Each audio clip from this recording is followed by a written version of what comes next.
Now, if you're from the UK and you didn't grow up in a middle to upper class family, then you most likely had a job throughout most of your education.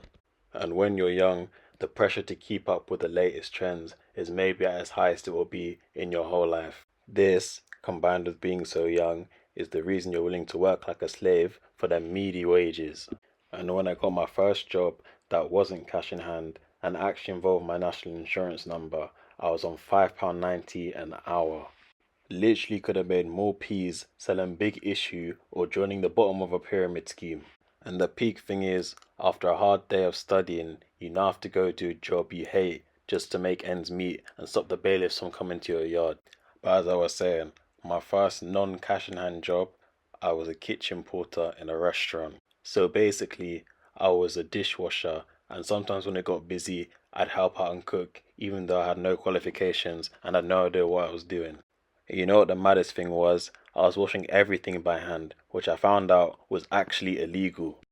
I remember my manager saying something like the plates have to reach a certain temperature in order to kill all the parasites, which obviously using hot water from the tap wouldn't reach.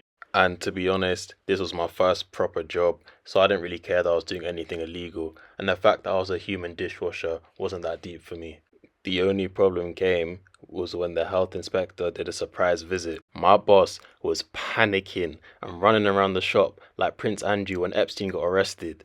In regards to the kitchen, my boss did one of two things. The first thing he did was tell me to tell the inspector that we've ordered a dishwasher and the previous one broke, and me washing dishes by hand was just a temporary measure and it was going to be fixed soon. Even though from day dot I was washing dishes by hand and bro had no intention of buying a legitimate dishwasher to keep them plates clean. I was literally willing to lie and put my salvation on the line for someone who paid me £5.90 an hour. And I thank God that the health inspector never asked me any questions because I might have folded. The second thing my boss asked us to do was to do some ad hoc quality control for the items that we've cooked. Everything that came out of that kitchen that wasn't sold was stored in containers and labels which had the date it was made and when it should be thrown out by. So when the health inspector came, you already know my boss had bare food in the fridge with expired labels on. So my boss had the brilliant idea of just putting new labels on expired food because we didn't have time to throw the food out by the time the inspector would have come to the kitchen. So basically, for the next week or so, maybe 2 weeks, we're serving customers expired food. Because how were we to know which food was actually in date and which food actually had new labels? Because we were doing it all so quickly. So, me say, a moment of silence for all the people in Wanyam Janja in October 2018.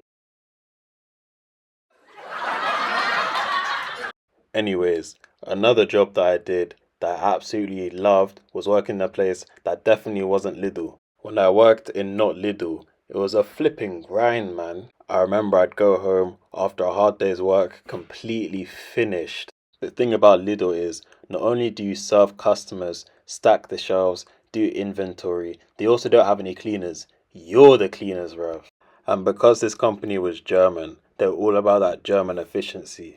I remember one time I was just chilling, stacking the shelves, making sure everything looked nice and neat. And you know them ones when you can feel in your spirit that an evil energy has just entered the area. And what do you know? I turn around and my boss is breathing down my neck. I promise you, I smelled him before I saw him. And I think bro was from somewhere in Eastern Europe, like Lithuania. I can't really remember. But I turn around and bro says, "Hey H, you cannot be doing it like this. You're wasting too much time. Look." And bro proceeds to get on his hands and knees upon the dirty floor of not Lidl. And then begins to stack shelves so fast that if those tins of beans didn't hit those shelves quick enough, the grocery demon was going to take his firstborn. Something else that used to bun me is I used to get stuck on till quite a lot. And in not Lidl, you could be stuck on till for 7 to 8 hours without even a break. I remember I'd come in and see kids before school go get a chocolate croissant, and those same kids would come in after school for a different sweet treat 7 hours later, and all the while I hadn't even left my seat once.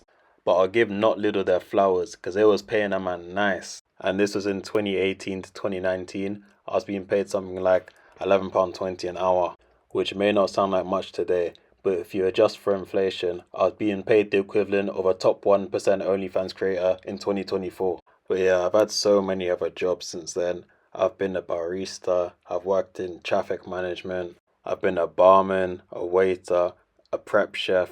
I've done enough jobs throughout my education. And if that's you right now, don't worry, just hang in there, it'll all be worth it in the end. But yeah, thanks for watching. If by some miracle you've seen this video, big up yourself. And una take care, you hear? Bless.